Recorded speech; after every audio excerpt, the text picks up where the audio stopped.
As revistas, tipo Super Interessante, por exemplo, as revistas de ciência, né? Elas... só um parêntese, a revista Super Interessante, ela não é uma revista científica, tá? Ela é uma revista que se atreve a falar sobre algumas coisas que ela quer chamar de ciência. Amém? Obrigado. Então ela não é uma revista científica, não é uma revista séria. Você não pode pegar uma matéria da Super Interessante e achar que aquilo é ciência. Aquilo não é ciência, aquilo é redação, tá? É a redação de uma revista, acho que é da Abril, né, Armando? Tu que gosta da Super Interessante? Não gosta, não? É uma redação, eles se reúnem ali na redação deles e eles definem qual que é a linha de pensamento deles, como eles vão articular certas coisas e tal. E você sabe como isso funciona, a gente já falou várias vezes sobre isso, né? Acho que tem um demônio dentro do cabo do microfone hoje. Cai por terra, demônio, deixa só o cabo aí. Então, irmãos, a gente sabe como funciona, né? Como que esses caras, eles manipulam informações, conteúdos, matérias.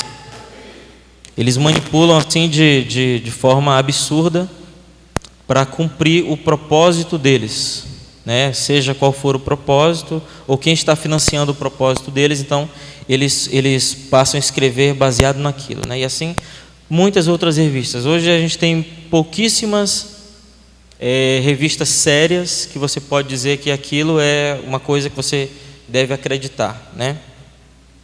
Então Jesus ele está falando sobre a lei, sobre aspectos importantes da lei, e ele dá uma cutucada ali nos escribas e nos fariseus, e alguém colocaria Jesus contra Paulo nesse aspecto, né? Porque enquanto Jesus diz que ele não veio acabar com a lei ou terminar com a lei, mas ele veio cumpri-la, e Paulo diz que Jesus ele é o fim da lei, aí a gente tem um conflito, né? Teoricamente, na verdade não é um conflito, é porque a palavra fim que Paulo usa no grego ela é cumprimento, não obrigatoriamente ela é o término de alguma coisa. Nem sempre o cumprimento de algo é o término, né? Por exemplo, imagine a seleção brasileira jogando futebol e lá pelos 15 minutos do primeiro tempo a seleção brasileira começa a jogar como a seleção brasileira. Quem assistiu a Copa de 94 sabe do que eu estou falando. A seleção brasileira começou a jogar como seleção brasileira, jogando bem, tocando bola, sendo eficaz em todas as áreas do campo, né? E a gente pode dizer que a seleção cumpriu o propósito dela porque está jogando bem, uma hora ou outra vai fazer gol. Ela cumpriu o propósito dela, mas o jogo não terminou.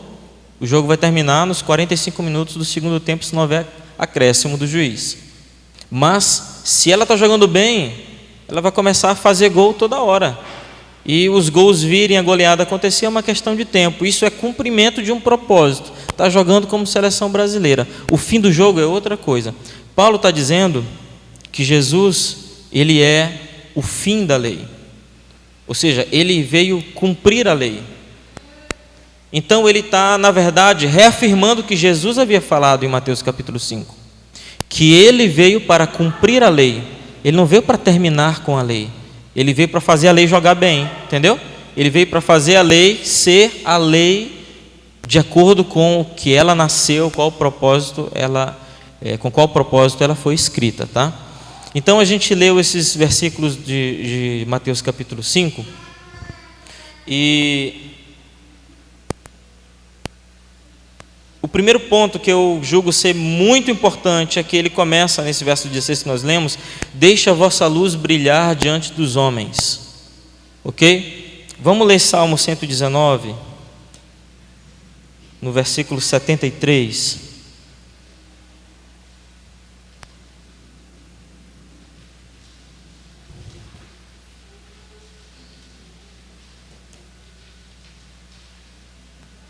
(119:73) diz assim: As tuas mãos me fizeram e me formaram. A minha versão diz assim, eu não sei como é que a tua versão está escrito aí. Está escrito mais ou menos isso, né? Mais ou menos isso, né? Se for Bíblia, irmão, tem que estar escrito mais ou menos isso aí. Está com a Bíblia aí? Não é Harry Potter não, né? Está escrito mais ou menos isso? Amém? Vocês estão aqui? Amém. Aleluia, voltaram. As tuas mãos me fizeram e me formaram. Dá-me entendimento para que eu possa entender os teus mandamentos. Está acompanhando aí? Aqueles que te temem ficarão felizes quando me virem, porque eu esperei na tua palavra. Eu sei, ó Senhor, que os teus juízos são certos e que tua infidelidade me afligiste.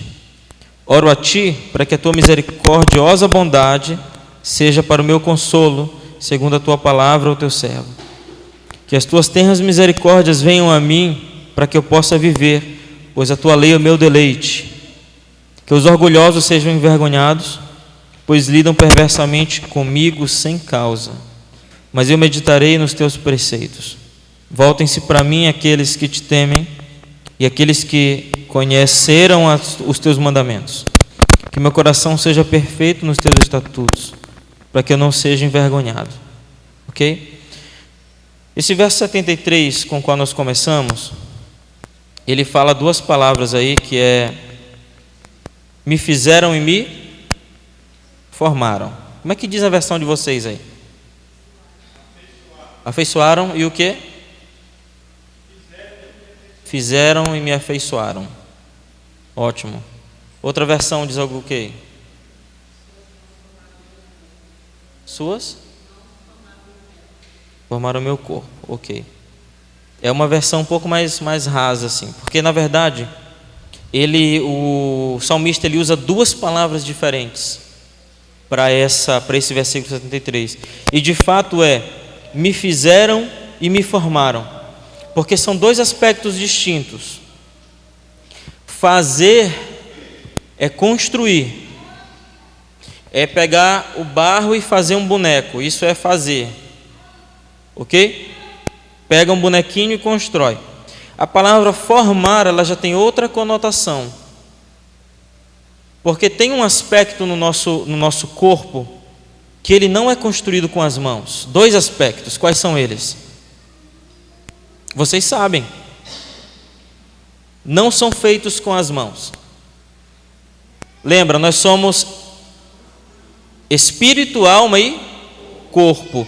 Quais os aspectos disso não são feitos com mãos? Muito bem, espírito e alma. Então quando diz, tuas mãos me fizeram, então ele está dizendo, eu fui feito como um boneco lá de barro, foi construído. Quando falam me formaram, aí traz um outro aspecto. É uma mão não natural, foram mãos não naturais que nos formaram. É o nosso aspecto espiritual e da alma, ou sentimental, como você queira dizer, ou nomear. Ele está dizendo, o salmista, que nós fomos, eu posso transformar isso em moldado, tá? Nós fomos moldados por Deus, feitos completamente por Ele. Tanto o nosso corpo, as nossas características físicas que nós temos, quanto o nosso temperamento e a nossa espiritualidade, o nosso espírito e a nossa alma.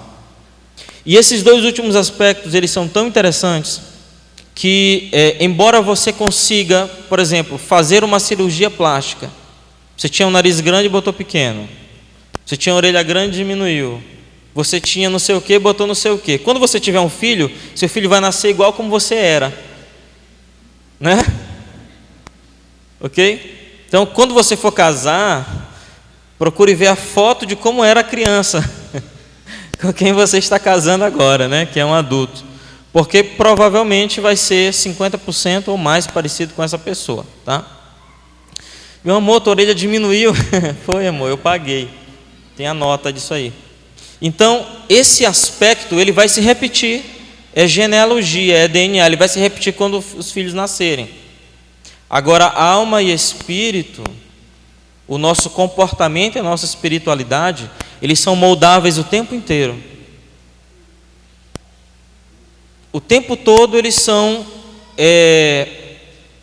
podem ser reconstruídos, reformados. Reformado acho que é uma boa palavra para isso. Porque às vezes está com defeito, a gente reforma, né?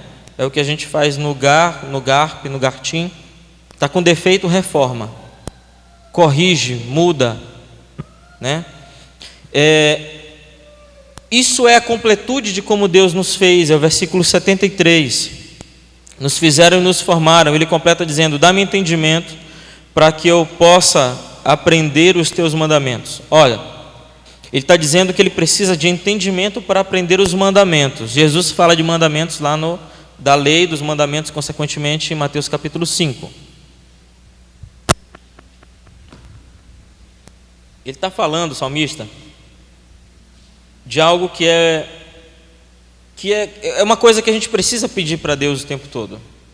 E a gente precisa estar vigiando o tempo todo. Porque a lei, ela é construída, a própria Bíblia chama de aio, né? Aio é um mestre, é um tutor. A lei, ela é um assistente, é um trilho. A lei, ela é de Deus. Você pode dizer: a lei é de Deus. A lei é de Deus. A lei, irmão, ela é um trilho. Ela é um tutor que vai nos dizer o caminho que nós devemos andar. Essa é a lei. Por isso a graça, ela não extermina a lei. Essa é a palavra que muitos cristãos, que muitas pessoas, quando vão falar sobre esse tema, eles pensam que o apóstolo Paulo e Jesus estão usando a palavra exterminar. Não. A Bíblia em momento nenhum diz que a graça, ela extermina a lei, ou que Jesus exterminou a lei. Não, a lei, ela é eterna, e conforme o que Jesus falou, ela vai vigorar até o fim. Ninguém pode tirar nada dela. A gente vai falar sobre isso daqui a pouco. Porque, irmãos, por mais que nós vivamos hoje na graça, né, com o perdão divino por causa do sacrifício de Jesus, a nossa cegueira, ela é tão impressionante. Vamos chamar de impressionante, né? A nossa capacidade de pecar, ela é tão impressionante que a gente precisa da graça para nos fazer olhar para a lei. Porque sozinhos nós não conseguimos olhar para a lei. Não conseguimos sozinhos. A lei, ela é o nosso guia.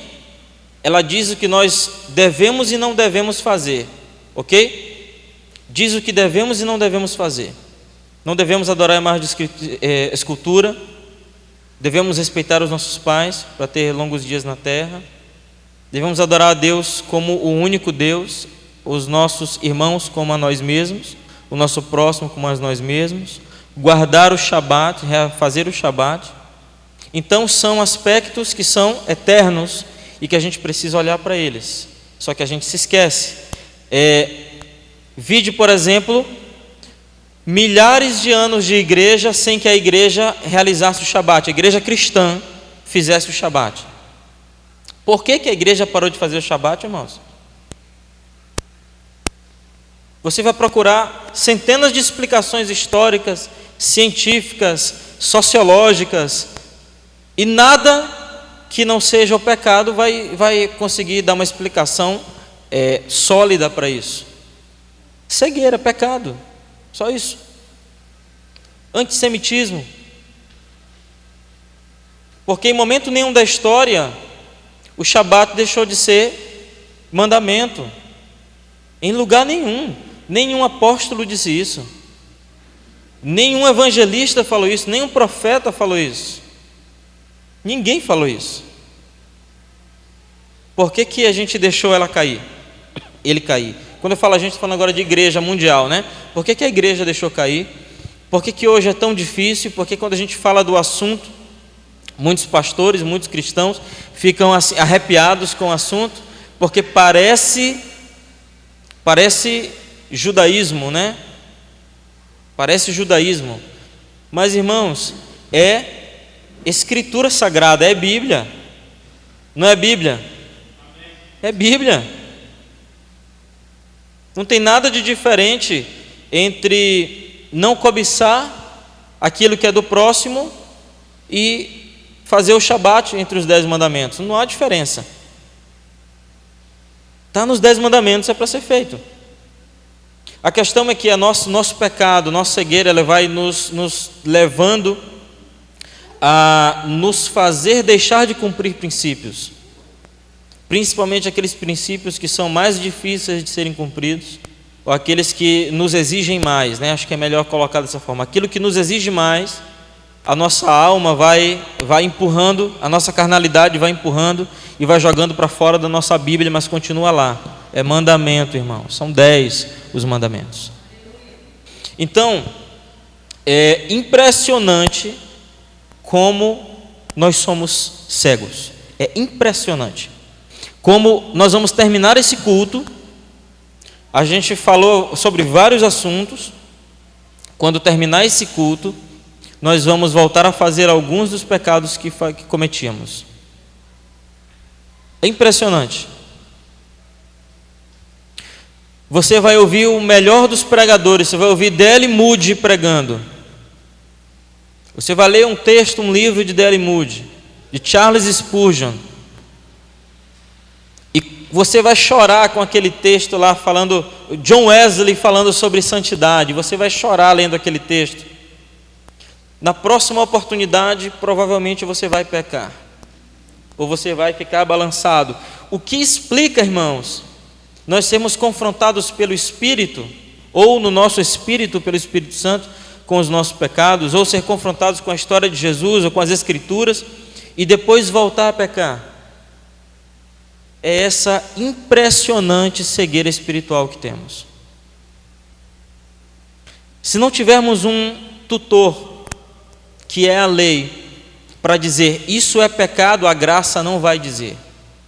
Porque a graça, ela veio através de Cristo para que você pudesse ser perdoado e daquele ponto se levantar e continuar, que não era permitido antigamente, salvo se houvesse o sacrifício de um animal pela vida daquela pessoa. Você está entendendo o que eu estou falando? Estão compreendendo? A lei é o guia. Quando você cai, a lei te diz onde você errou. Jesus, quando estava ensinando os seus discípulos, ele disse que eles deveriam ser simples como as pombas, mas espertos, astutos como pastor, não quero ser igual ao diabo não. Irmão, serpente não é Satanás. Satanás é que é uma serpente, está entendendo? Entendeu a diferença? Serpente não é Satanás, é Satanás que é uma serpente, tá? Jesus, ele está falando sobre nós sermos puros como a pomba, ok? Puros. E aí tem várias coisas que explicam essa figura que Jesus usou, né? Eu não vou nem entrar nesse assunto, porque é assunto biológico, eu não domino isso aí. Mas ele fala, porque a pomba, ela obviamente, claramente, ela é um animal que ele é símbolo de simplicidade, não é? É símbolo de pureza, de simplicidade. Ela não é coloridona como papagaio, como arara, como tucano. Ela é simples, né? Ela geralmente é de uma corzinha só, está misturada com cinza. Ela é toda simplesinha, tu dá uma pista, ela vai lá e come. É toda, né? Irmão, se um pombo te atacou um dia, estava possuído pelo Satanás. Porque eu nunca ouvi falar de pombo, salvo aquele desenho, né? Dos 2 pombos lá da Looney Tunes, que eles são 2 demoniados. Mas pombo não ataca ninguém. Pombo é um negócio assim, super tranquilo, né? Simples mesmo. Então, o melhor animal que Jesus usou para essa alegoria foi o pombo. Por que a serpente? Porque a gente precisa conhecer o mal. Porque, irmão, só quando você conhece o mal que você se torna astuto. Tinha uma pessoa que sempre dizia assim para a gente, para mim e para a pastora, vocês dois precisam ser um pouco mais malvadinho, assim, vocês dois, porque vocês são muito simples, as pessoas fazem as coisas com vocês, usa vocês, e vocês não têm um pingo assim de maldade assim no coração, não, para perceber que aquela pessoa quase acertou no conselho, porque na verdade, quando Jesus usa essa figura da serpente, ele está querendo dizer que a gente precisa conhecer o mal para reconhecê-lo. Amém? Irmão, senão a gente fica muito manipulável. Muito manipulável. Quando você está estudando uma matéria, por exemplo, está estudando história, minha esposa está estudando história, né? Está lá na metade lá do curso, lá na guerra lá, né? Porque ela está cursando uma faculdade particular e graças a Deus ela não está na UFMA nem na UEMA, senão ia ser muita confusão, né? A gente ia ter muita confusão com esse negócio por causa do comunismo que está inserido, na verdade, por causa do marxismo que está inserido nas universidades públicas, principalmente, né? A gente não consegue escapar do marxismo na universidade particular, não tem como escapar, mas é em menor intensidade, porque o professor tem que dar aula dele, porque ele está vendendo o tempo dele. Então, se o patrão receber alguma reclamação de algum aluno, então ele é demitido. Então ele anda assim mais devagar, né? Na UFMA e na UEMA são funcionários públicos, aconteça o que acontecer, não acontece nada, na verdade, com o professor, né? Se ele estiver andando, ministrando só o marxismo e nada mais, nenhuma outra visão interessante cientificamente, então que se dane, né? Eles fazem assim. E é uma coisa que é interessante nas matérias dela que eu tenho acompanhado, como o marxismo ele está infiltrado em assuntos que nem precisava estar, que nem precisava ter marxismo, né? Na arqueologia, por exemplo, princípios lá de estudo da história, coisas assim, né? Coisas que não precisava ter marxismo inserido, mas tem inserido. Eu acredito que você, quando está estudando alguma matéria, algum assunto, você acaba se encontrando com alguma coisa que não é agradável, que é desagradável para a sua alma, que você sente um impacto na sua alma, quase pecaminoso, mas você não pode sair daquela aula ou deixar de assistir aquele assunto, senão tu tira 0 na prova ou coisa parecida. Isso é o que Jesus está falando sobre ser esperto, astuto como a serpente. É você estudar esse assunto que você não gosta, essa coisa que é má, que estão te impondo para você estudar, mas você estudar com um propósito. Você conhecer aquilo com um propósito, de saber reconhecer o mal onde você vê. Vamos falar de filme, de cinema, por exemplo. No cinema hoje você vê marxismo inserido em diversos filmes, das maneiras mais simples, mais sutis que você possa imaginar, mais sublimadas possíveis. Por exemplo, você deve ter assistido Titanic, né? Alguns assistiram Titanic. Paulo não sabe nem o que é Titanic, né? Assistiu Titanic? Esse cara é de outra geração, não existe. Esse homem tem quantos anos, filho? Vários, né? E Paulo, já falei para vocês, né? Ele ia na feira, comprava só filme retrô, que é da nossa época, e assistia, por isso que ele é informado. Ele sabe que é Thundercats. Acredita nisso? Sabe que é Thundercats, é impressionante. O cara da idade dele sabia isso aí. Caverna do Dragão, ele sabe que é. Outro dia a gente falou sobre isso, né? Impressionante.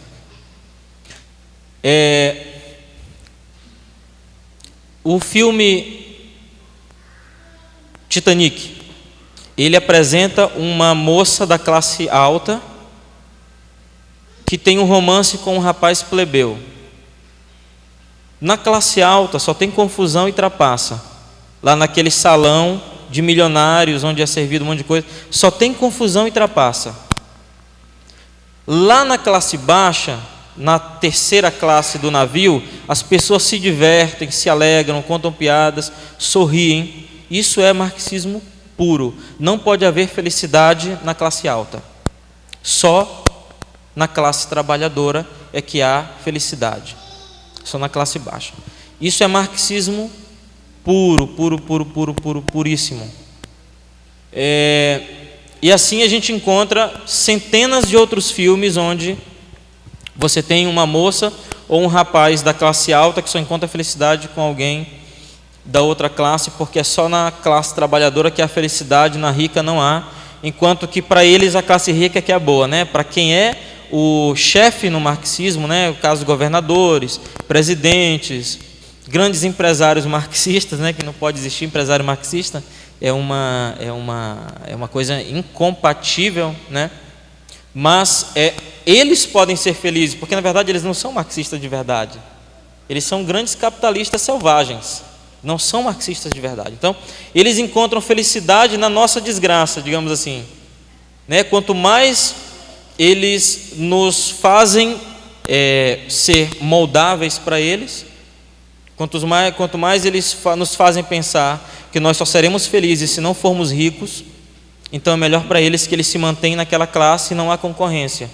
Porque afinal, eu não vou querer subir de classe para ser infeliz, porque não há felicidade ali naquela classe, né? Nos ricos e milionários não há felicidade, nos ricos e milionários não tem alegria, não tem amizade. Irmão, tem. Tem sim. Faça alguma coisa para você ser rico. Trabalhe, estude, tenha uma ideia. Para você não precisa ser rico, mas você precisa ter dinheiro para você fazer o que você quiser. Desaprenda essas coisas que te ensinaram, entendeu? A gente precisa pegar essas coisas, ok? E usá-las como usaria uma serpente, para reconhecer naquilo onde há maldade. Então, quando você assistir um filme que tem essas características que eu te dei, você já vai saber. Marxista, por quê? Porque você já ouviu marxismo cultural. Por quê? Porque você já aprendeu que aquilo é uma ideia marxista. Que aquilo é feito para moldar a mentalidade dos jovens, dos adolescentes, para eles crescerem com aquele pensamento. Não vou ser rico porque eu quero ser feliz. Eu quero me divertir. Eu sou brasileiro, eu quero me divertir. Não importa quanto eu tenho no bolso, eu quero me divertir. Irmão, é só frase de Satanás. Irmão, você se diverte aqui nesse nível, diverte aqui, mas se você tivesse 100 mil reais para você ir para Nova York se divertir, ia ser muito mais divertido? Ia ser. Não, estou falando sério. Se imagine na Disney. Irmão, muito mais divertido do que você ir no Dennis Park lá do São Luís Shopping. Não é melhorzinho? É.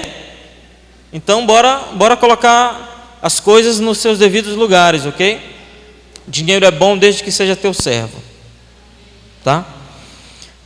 Esse aspecto da nossa imoralidade, dessa impressionante cegueira, ela só pode ser corrigida através da graça que nos apresenta a lei, que nos mostra a lei. Então, quando Jesus ele fala essas duas coisas, puros como a pomba e astutos como a serpente, ele está querendo dizer que, entre outras coisas, que a gente precisa usar. Eu preguei isso na terça-feira, uma coisa parecida com isso na terça-feira passada. A gente precisa saber usar a nossa experiência de vida para reconhecer onde há maldade. Você não pode viver na maldade, mas você pode reconhecer a maldade e se desviar dela ou lutar contra ela. Porque se você reconhece, pode ser que outras pessoas não reconheçam, então você vai ser usado por Deus para tirar as pessoas de lá. Jesus ele diz no verso 16, lá de Mateus 5, deixe vossa luz brilhar diante dos homens, para que vejam as vossas boas obras e glorifiquem o vosso Pai que está no céu. Duas palavras podem ser usadas para o bem, para designar a palavra bem. Pode ser agazós ou kalós. Agazós é uma palavra que ela é bem mas ela é só uma coisa boa. E a palavra que foi usada nesse texto é a palavra kalos, que é a segunda palavra grega para bem, e quer dizer que é alguma coisa boa, mas é atrativa também. Não é só boa, ela é atrativa. Ela influencia outras pessoas. Ela atrai outras pessoas. Essa é a bondade cristã. É do que Jesus está falando. Porque, irmãos, pessoas boas existem, mas pessoas boas que fazem coisas boas para aparecer, essas são a maioria. Aparecer é bem nordestino, né? Se aparecer era o correto, né? Para se aparecer, para ficar bem mais nordestino, né? Se amostrar. Essa não é a bondade cristã. Essa é a agazós. É só para mostrar para o outro o quanto é bom. A gente vê isso geralmente, esse tipo de coisa, geralmente nas pessoas que financiam obras sociais, mas não se envolvem nas obras sociais. Elas financiam ou para obter algum desconto no imposto de renda, então elas depositam um dinheiro lá, e às vezes elas até chamam aquela instituição que usou o dinheiro e diz assim: bota um pouco mais aí para descontar mais, porque afinal aquela instituição não tinha dinheiro nenhum.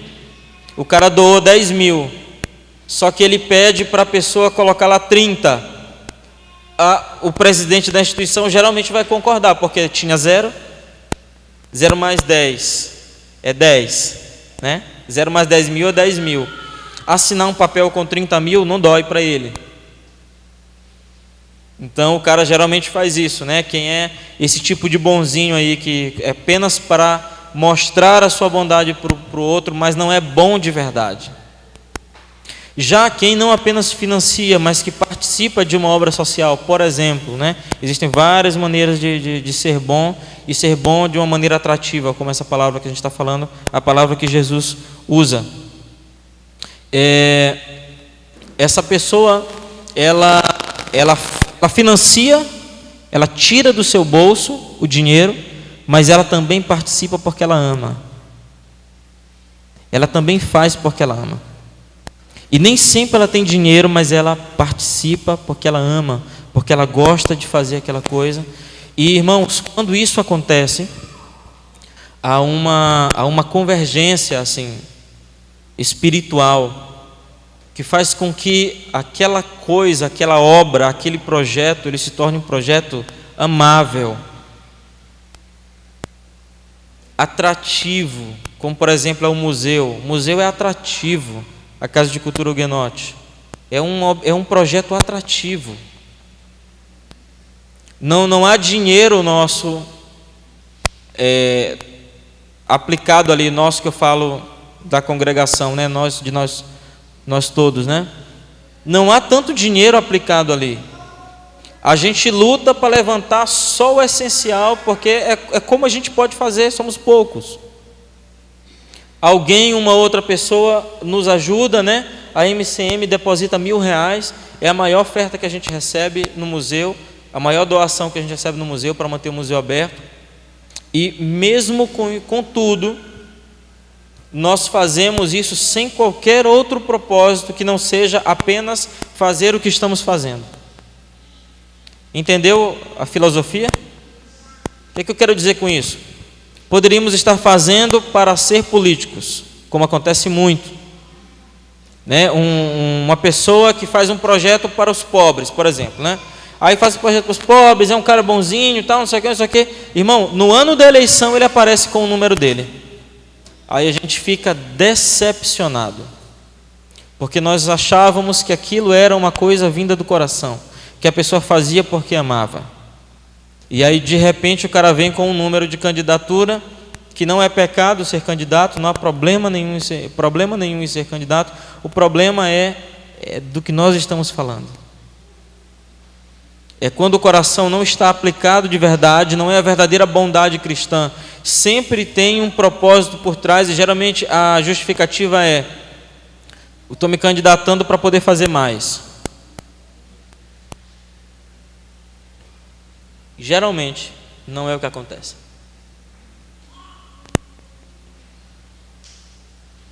Uma vez D.L. Moody, ele foi convidado a pregar em uma vigília de jovens, lá em Londres. Ele foi pregar nessa vigília, e quando a vigília terminou de manhã, os jovens foram procurá-lo, né? Imagina, D.L. Moody, né? D.L. Moody foi procurado lá pelos jovens. Eles chegaram lá para ele e disseram assim: Moody, você viu como os nossos rostos estão brilhando?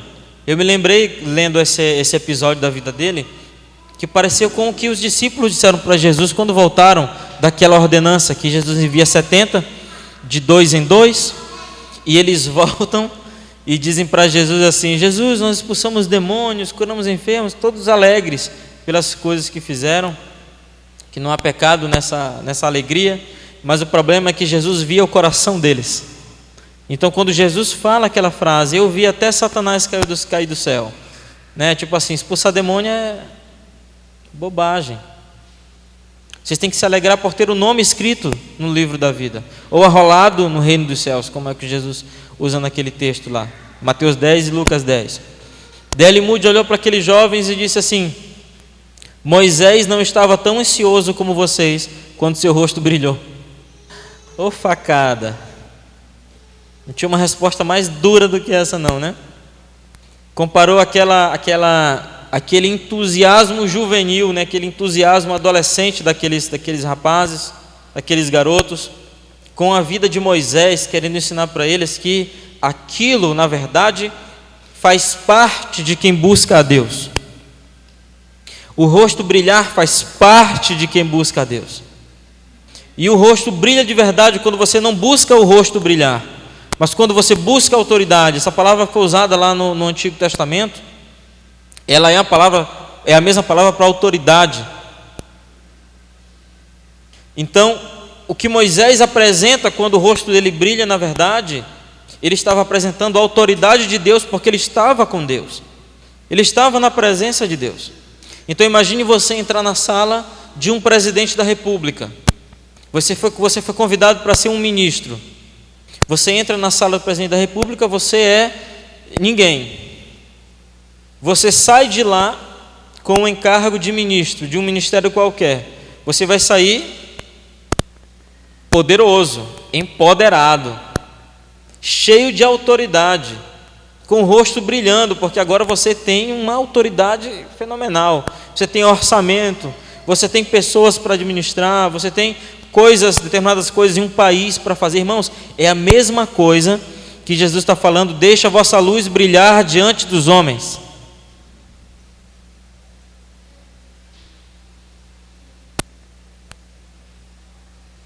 Para que vejam as vossas boas obras e glorifiquem o vosso Pai. Toda a autoridade que nos é dada, ela é apenas para glorificar a Deus. Nunca é para o nosso rosto brilhar. Não é para o rosto brilhar. O rosto brilha porque recebemos autoridade. Mas na verdade, irmãos, é para glorificar o Pai, como Jesus ensina. É para dar glória a Deus, como Jesus ensina. No verso seguinte, 17: não penseis que vim destruir a lei e os profetas. Eu não vim para destruir, mas vim para cumprir. Então Jesus, ele entra nesse tema que eu julgo que é o mais sensível de todo esse texto. É o tema mais sensível do texto, irmãos, porque ele está falando sobre a lei. E no final do versículo que lemos, ele diz no versículo 20: porque eu vos digo que a vossa justiça, que se a vossa justiça não exceder a justiça dos escribas e dos fariseus. Algum texto talvez de vocês deve dizer não exercer e muito. Alguém tem escrito assim, versículo 20? Não exceder e muito a justiça dos escribas e fariseus, de modo algum entrareis no reino do céu. Irmãos, essa glória que vai ser nos dada, essa autoridade que vai ser entregue a nós, ela não é para nós reinterpretarmos as Escrituras. Não é para você pegar as Escrituras porque você recebeu autoridade, porque você fez um curso de teologia, porque você é não sei o quê, porque blá blá blá blá blá. Não é para isso. É para você ser o menor. É para você continuar sendo o menor, como diz no verso 19. Ser um mínimo.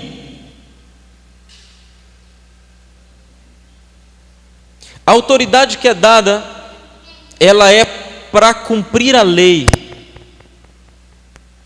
Amém? É para cumprir a lei. Vamos fazer uma diferença entre essa lei que Jesus está fazendo e a lei que algumas pessoas elas pensam que é a lei que Jesus fala, que na verdade não é a lei que Jesus está falando. Jesus ele está falando, na verdade, irmão, sobre o caráter eterno da lei, o caráter que é princípio da lei, aquilo que é o que deve ser obedecido.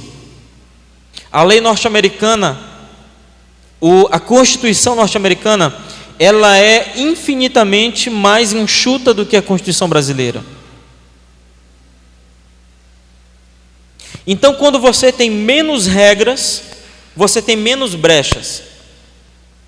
Porque se você começa a colocar muitas regras, muitas paredes, muitas normas, então você vai encurralando os ratos e você vai fazendo com que os ratos façam de tudo para fugir daquele cerco. Por que que Israel nunca vai ser destruída? Primeiro porque Deus ama Israel, é um dos primeiros aspectos, né? Então Deus ama Israel. Só que os árabes que odeiam Israel, coloco isso bem organizado, os árabes que odeiam Israel, que todo dia acordam dizendo, nós vamos matar os judeus, vamos não sei o que, tal, irmãos.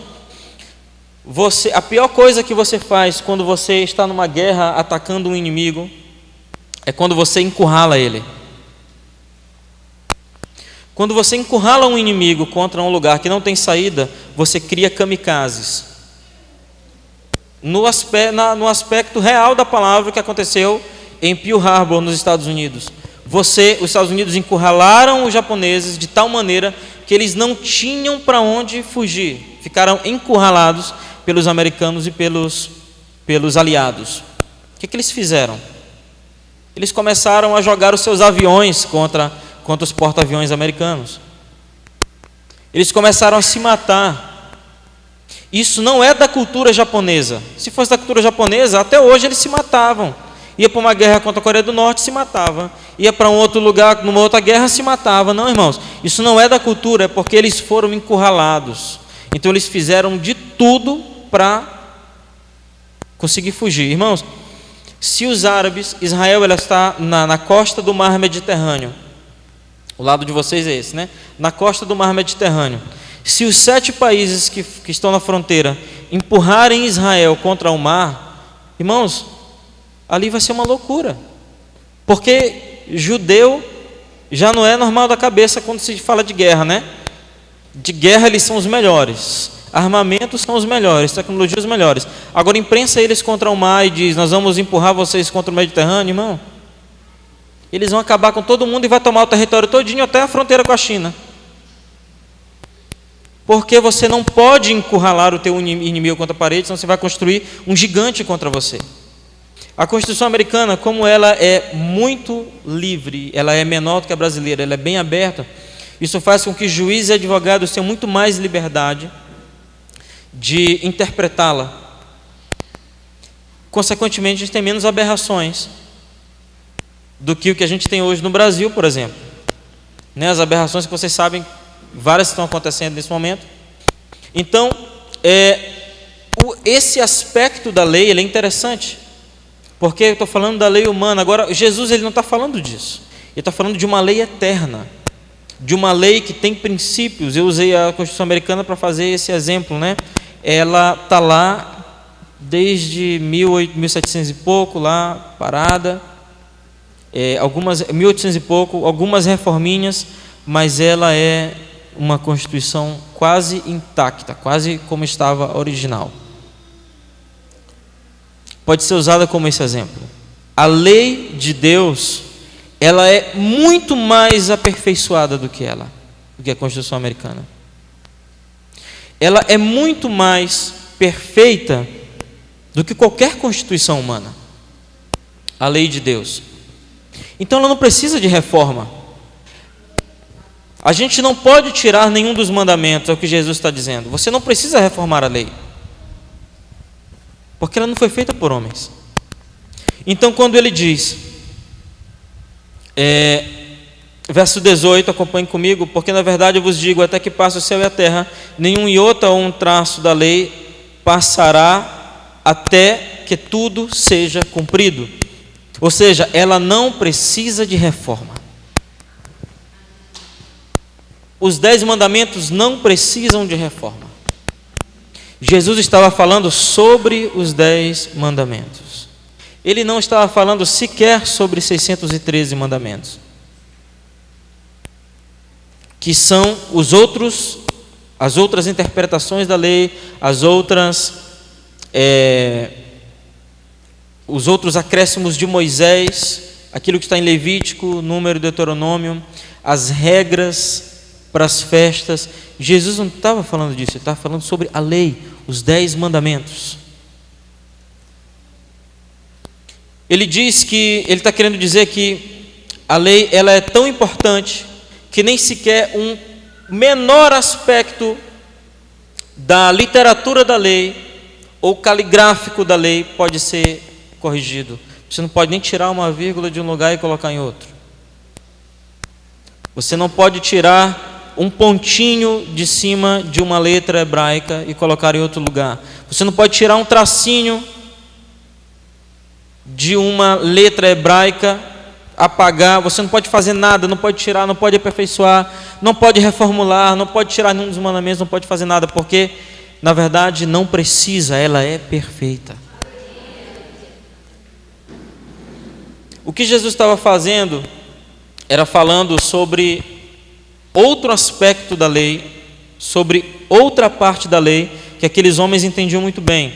Quando se falava lei para o judeu, você estava ou falando dos 10 mandamentos, ou você estava falando sobre a lei e os profetas, que é um outro aspecto, né? Quando você coloca leis e profetas juntos, Jesus fala isso em João capítulo 3. Você também pode estar falando a respeito do Pentateuco, quando você fala lei para um judeu, Pentateuco, os 5 primeiros livros da Bíblia. Ou você pode estar falando sobre a descrição da lei oral dos escribas. Era sobre isso que Jesus estava falando. Jesus não coloca em xeque os 10 mandamentos. Ele não está falando, ele não coloca em xeque os 10 mandamentos. Ele não coloca em xeque o Pentateuco. Ele não faz isso com leis e profetas, mas ele deixa aberto para ser confrontada a lei oral e dos escribas. Como que a gente pode dizer isso? Ora, Jesus curou no sábado e era proibido. Por quem? Pelos 10 mandamentos? Não, pela lei oral, que era proibido curar no sábado. Jesus não lava as mãos para comer. Não lavou as mãos naquele episódio, né? Depois você vai sair dizendo, pastor disse que Jesus não lavava a mão, então não vou lavar a mão. Não. Naquele episódio específico, Jesus não lavou as mãos para comer. Foi confrontado. Por que ele faz isso? Porque Jesus gostava de meter o dedo na ferida da lei oral e da lei dos escribas. Ele gostava de meter o dedo naquela ferida. Nos tempos de Jesus, se você vivesse hoje no tempo de Jesus e você ouvisse ele falando sobre aquilo, provavelmente você iria pensar exatamente sobre a lei oral e dos escribas. Você sabe que em Israel existe a Mishnah e o Talmud, né? Vocês sabem o que é? Né? A Mishnah ela é um tratado sobre a interpretação do Pentateuco, lá do século 3 depois de Cristo. Ela é um tratado entre escribas e doutores da lei da época a respeito da interpretação do Pentateuco. Lá no, mas depois disso, desculpa, isso é antes de Cristo. Depois disso vem o Talmud. O Talmud, ele é a interpretação oral da Mishnah, daquilo que está escrito sobre a lei e os profetas, sobre o Pentateuco. Então é uma série de observâncias que são de cunho cultural, muito mais cultural do que bíblico. São interpretações de rabinos, na verdade só de rabinos, a gente pode dizer assim, porque se você disser de grandes sábios, você vai acabar descobrindo que ele na verdade era um rabino. Mas sábios e rabinos judeus, eles definiram isso, né? O Talmud e a interpretação para aquilo. O que Jesus confronta, irmãos, era esse tipo de estatuto legalista. É isso que Jesus está confrontando na vida dele, durante a vida dele. Ele confronta aqueles aspectos humanos da interpretação da lei. Aquilo que na época de Jesus podia ser chamado de ortodoxia do seu tempo, né? Era como se vivia o judaísmo e ponto final. Provavelmente, se nós vivêssemos ali no tempo de Jesus, nós fôssemos gentios e fizéssemos o Shabat, nós seríamos apedrejados, porque éramos gentios, não podíamos fazer o Shabat, não tínhamos nem autoridade para fazer. Hoje a gente encontra no YouTube alguns judeus até criticando cristãos que querem fazer o Shabat. Por quê? Porque eles têm em mente a interpretação oral, a regra de como é feito o Shabat, né? O pão, as velas, o pano sobre o pão, as orações que são feitas, irmãos, isso tudo é lei oral. Não está escrito como deve ser feito o Shabat entre os 10 mandamentos. Ok? Não está escrito isso como deve ser feito. É lei oral, é cultura. Jesus estava confrontando aquilo que estava errado na lei oral dos judeus. Isso traz um problema para a minha cabeça, porque isso significa que ele vai confrontar aquilo que está errado em nosso cristianismo. Porque pode ser que, assim como o judaísmo do tempo de Jesus não era o judaísmo dele, está entendendo? O judaísmo dos fariseus não era o judaísmo de Jesus. E olha que ele era o Senhor do sábado. Pode ser que o cristianismo que vivemos não seja o cristianismo dele.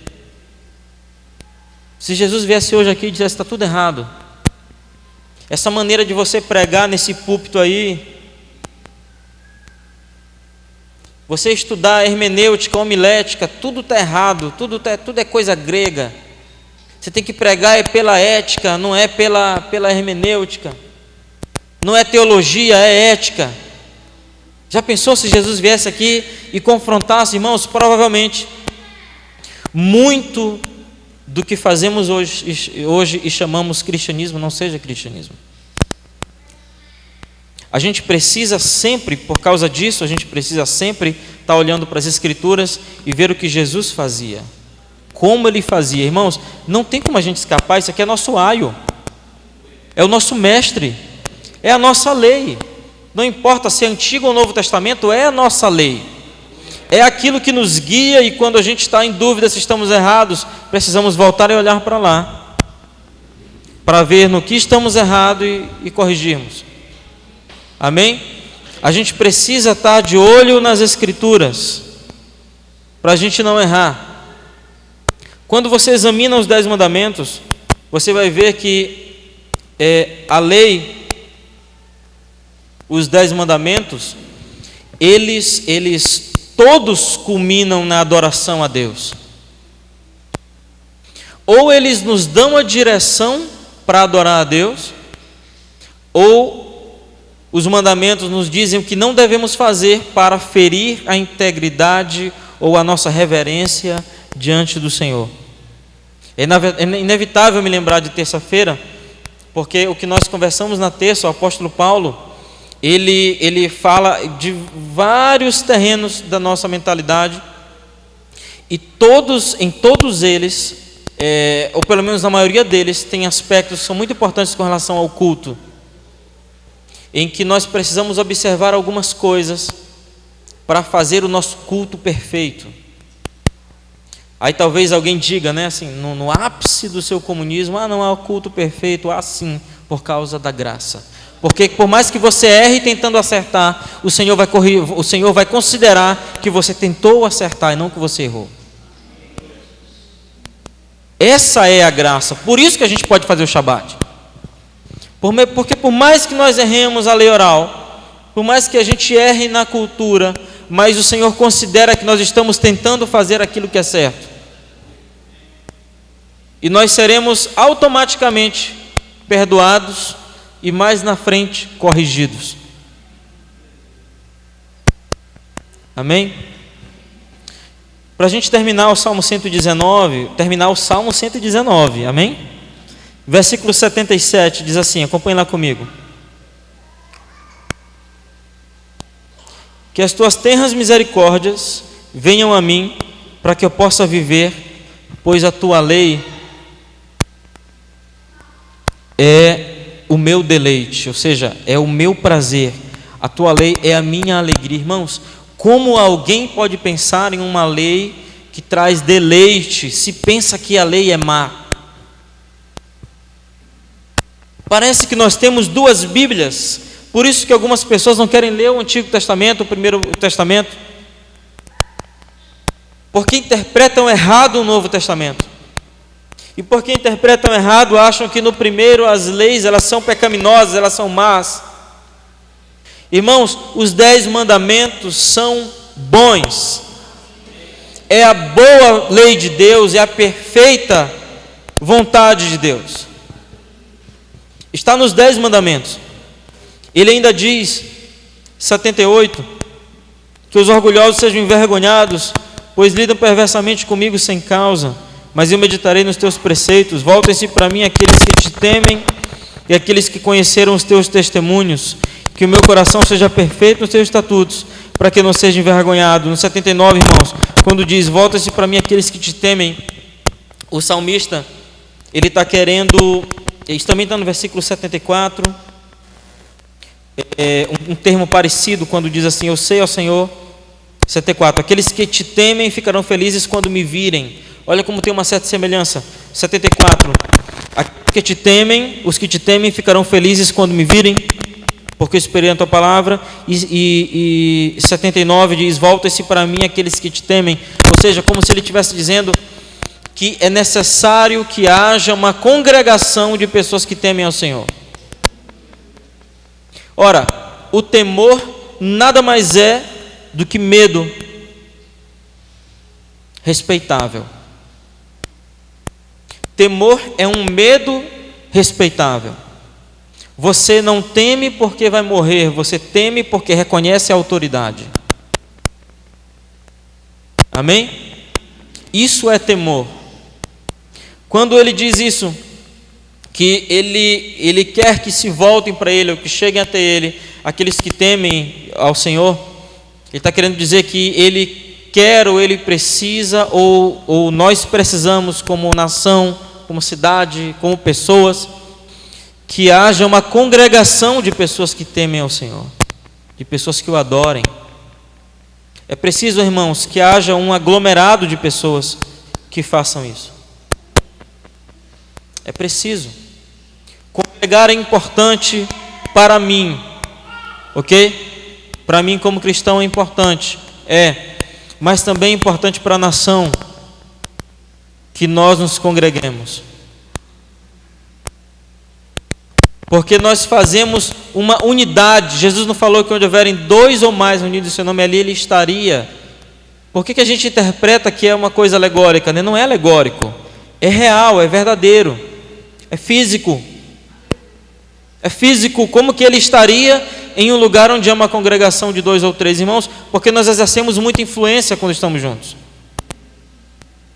Eu sozinho sou só o João. Nós juntos somos a eclésia. Você sozinho é só o José, mas junto nós somos a eclésia.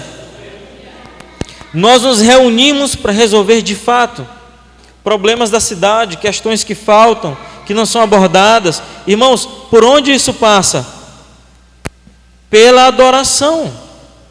Quantas coisas nós fizemos que não surgiram, não foram inspiradas durante o momento de adoração?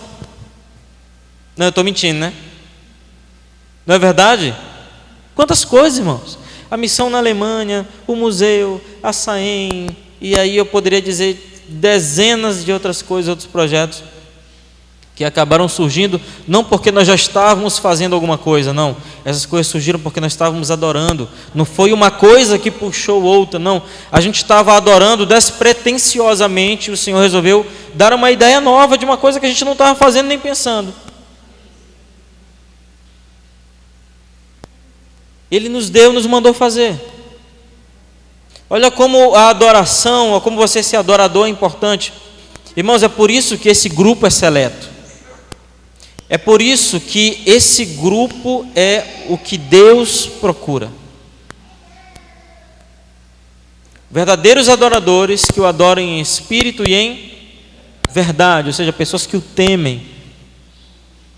Esse é um grupo de pessoas que não apenas adora, mas que é desejável, que o Senhor quer, que Ele quer para perto, que Ele chama, que Ele se aproxima, que Ele fala, que Ele revela coisas escondidas. Porque, irmãos, na adoração nós somos desvendados, nós somos descobertos, nós ficamos expostos.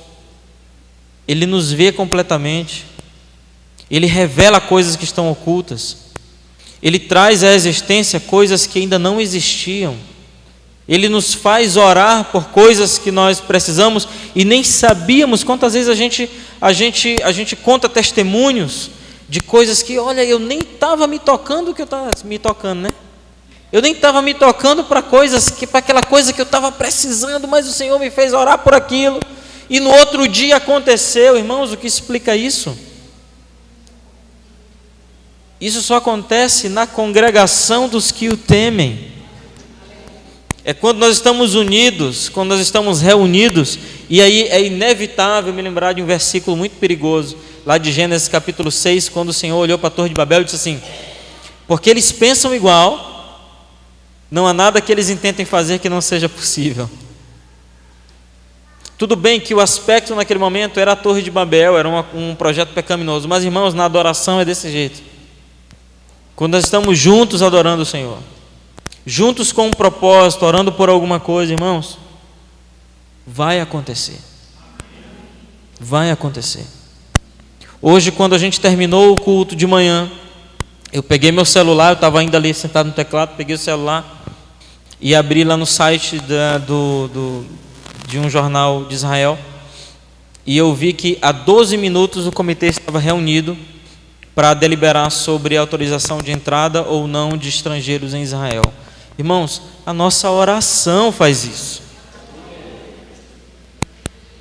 A nossa intercessão faz isso.